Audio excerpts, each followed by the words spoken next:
साहिल, चलिए संगीत रागी जी, आप सबसे पहले शुरुआत करना चाहिए। साहिल, मुझे ये समझ में नहीं आता कि 2021 में उन वोटर नहीं डर रहे थे बोलने में, 2024 में नहीं डर रहे थे, 2026 में आकर के वोटर उनको बता नहीं रहा था। मुझे थोड़ा सा ये अटपटा सा लगता है। एक दूसरी बात, डिलीवरी की बात है, तो डिलीवरी के आधार पर यहाँ पर लोग चुनाव जीत जाता है। ये कहीं आपने पढ़ा है?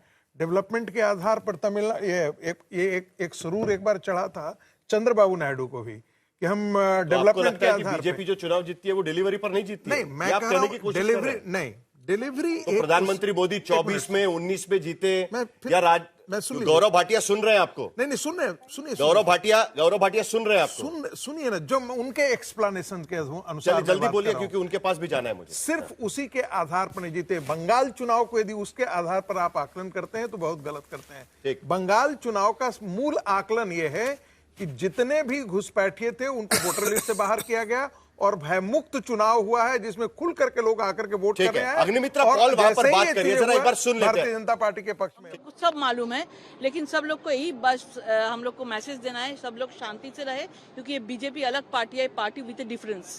तमाम सवाल भी उठने लगे हैं मैम, ईवीएम, चुनाव आयोग की प्रक्रिया, तो इतना अच्छे से कोई लूट नहीं कर पाया, कोई छप्पा नहीं कर पाया। ये इतना दिनों से जो पश्चिम बंगाल का जनता के साथ जो किया है, जनता जनार्दन ने जवाब दे दिया है। और हमारा कार्यकर्ता ने इतने सालों में इतना लड़ाई किया है, उनको आशीर्वाद दिया है जनता ने। चैटर्जी यहाँ पर बता रहे थे कि अब जो है वो हो गया, खुशी मना रही है। जाहिर सी बात है कि बीजेपी का पूरा कैडर वहां पर खुश होगा।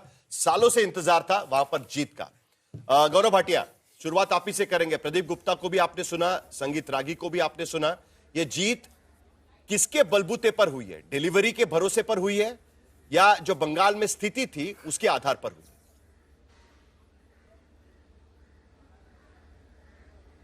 सबसे पहले तो साहिल जी, मैं आभार व्यक्त करना चाहूंगा कि ऐतिहासिक जीत के बाद आपको हम लोगों की भी याद आई, धन्यवाद।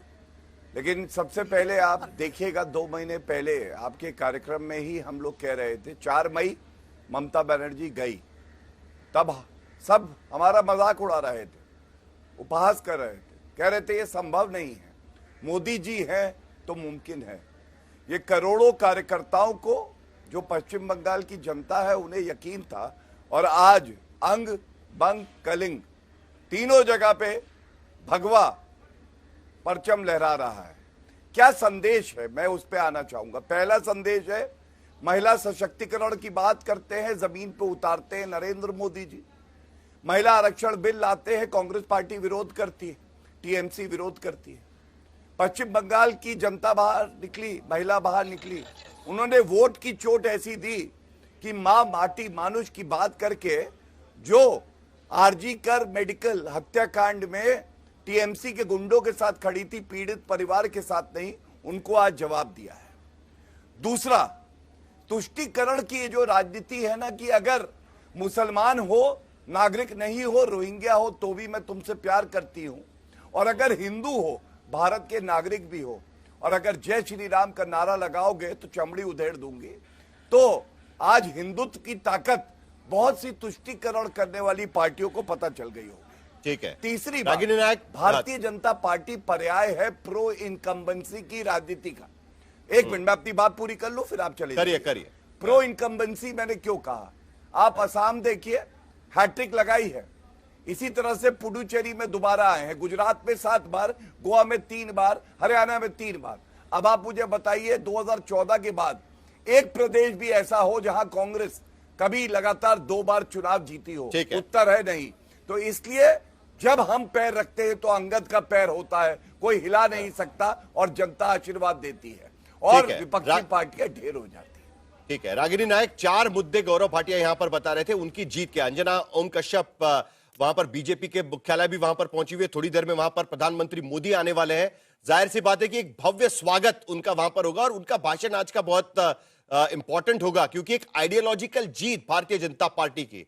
सालों से गुरु गोलवलकर के जमाने से लगातार इस बात का जिक्र किया गया है कि असम और बंगाल, यहां पर कहीं ना कहीं जनसंघ की सत्ता होनी चाहिए, आरएसएस का काम वहां पर होना चाहिए। अंजना, किस तरीके की तैयारी और क्या इस बार का माहौल इसके पहले के चुनाव जीतने के अलावा अलग तरीके से कुछ दिखाई दे रहा है?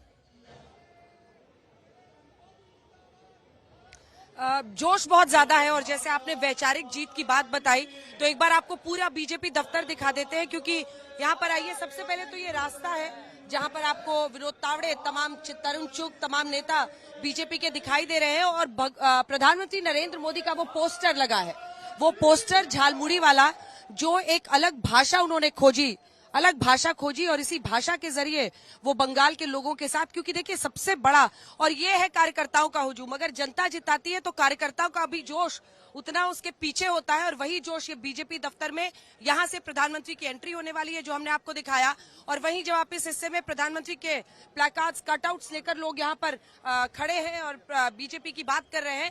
लेकिन एक बार आपको पूरा स्टेज दिखा देते हैं जिससे आपको समझ में आएगा कि भारतीय जनता पार्टी में इस वक्त कैसा जोश है। यही वो मंच है जहां से प्रधानमंत्री नरेंद्र मोदी कुछ देर बाद यहां पर कार्यकर्ताओं को संबोधित करने वाले हैं। 6:30 बजे का वक्त बताया जा रहा है जब वो यहां संबोधन करेंगे और कतार देखिए यहाँ बीजेपी के कार्यकर्ताओं की। कुछ देर तो पहले ये वहां वो पर जोश वंदे है जो मातरम आपको दिख रहा है। का गीत भी वहां पर कुछ बजाया जा बोलने रहा की था। जरूरत नहीं पड़ रही है। बिल्कुल। और एक ऐतिहासिक जीत, ऐतिहासिक जीत, वंदे मातरम का गीत चला था। बाबा रामदेव भी हमारे साथ जुड़े हुए हैं, आप देख सकते हैं। बाबा रामदेव जी, आपके पास एक थोड़ी देर में मैं आता हूं, लेकिन रागिनी नायक, उनसे जरा रिप्लाई मुझे लेना था, क्योंकि गौरव भाटिया जो उन्होंने 4 मुद्दे रखे। रागिनी जी, कितने मुद्दों से आप सहमत है? क्योंकि वहां पर तृणमूल कांग्रेस के खिलाफ आपकी पार्टी भी चुनाव लड़ रही थी और पोलराइजेशन का आरोप, एक तरीके से तुष्टीकरण हम कहना चाहिए, क्योंकि पोलराइजेशन के साथ तुष्टीकरण भी आता है, वो आरोप आपके नेता भी वहां पर लगा रहे थे। राहुल गांधी खुद वहां पर पोलराइजेशन का आरोप लगा रहे थे तृणमूल कांग्रेस पर और ममता बनर्जी पर। साहिल, आपके सवाल पर आने से पहले 2 बातें जल्दी से कहना चाहती हूँ। पहले तो ये कि आज अंजना जी एक बंगाल की पारंपरिक लाल पारा साड़ी पहने हुए हैं। आप भी सुबह बड़े पारंपरिक परिवेश में थे। और वहीं पर इंडिया टुडे में राजदीप सरदेसाई केरल का मुंडू पहने थे। तो सबसे पहले तो कहना चाहती हूँ कि भारत की इसी विविधता और इसी बहुलता का एक बहुत ही सुंदर समागम हमें चुनाव में देखने के लिए मिलता है। और कहीं ना कहीं ये भी सीख मिलती है कि कोई हार अंतिम नहीं और कोई जीत शाश्वत नहीं। जब आपने शो शुरू किया तो पीछे आपकी स्क्रीन पे लिखा था खेला खत्म हो गया, लेकिन politics is the art of the possible. संभावनाओं का खेल, राजनीतिक इस चुनाव में खेला खत्म बोल सकते हैं, इस चुनाव के पर लिए, इस राजनीतिक चुनाव के खेला लिए। कभी ठीक है, खत्म नहीं होता। ठीक और है। मैं आपके माध्यम से, क्योंकि आज तक एक बड़ा चैनल है, कांग्रेस के साथी भी हमारे देख रहे हैं, मैं ये बात जरूर कहना चाहती हूँ कि वो पथ क्या, पथिक कुशलता क्या, जिस राह में बिखरे शूल न हो, नाविक की धैर्य प्रतीक्षा क्या, जब धाराएं प्रतिकूल न हो।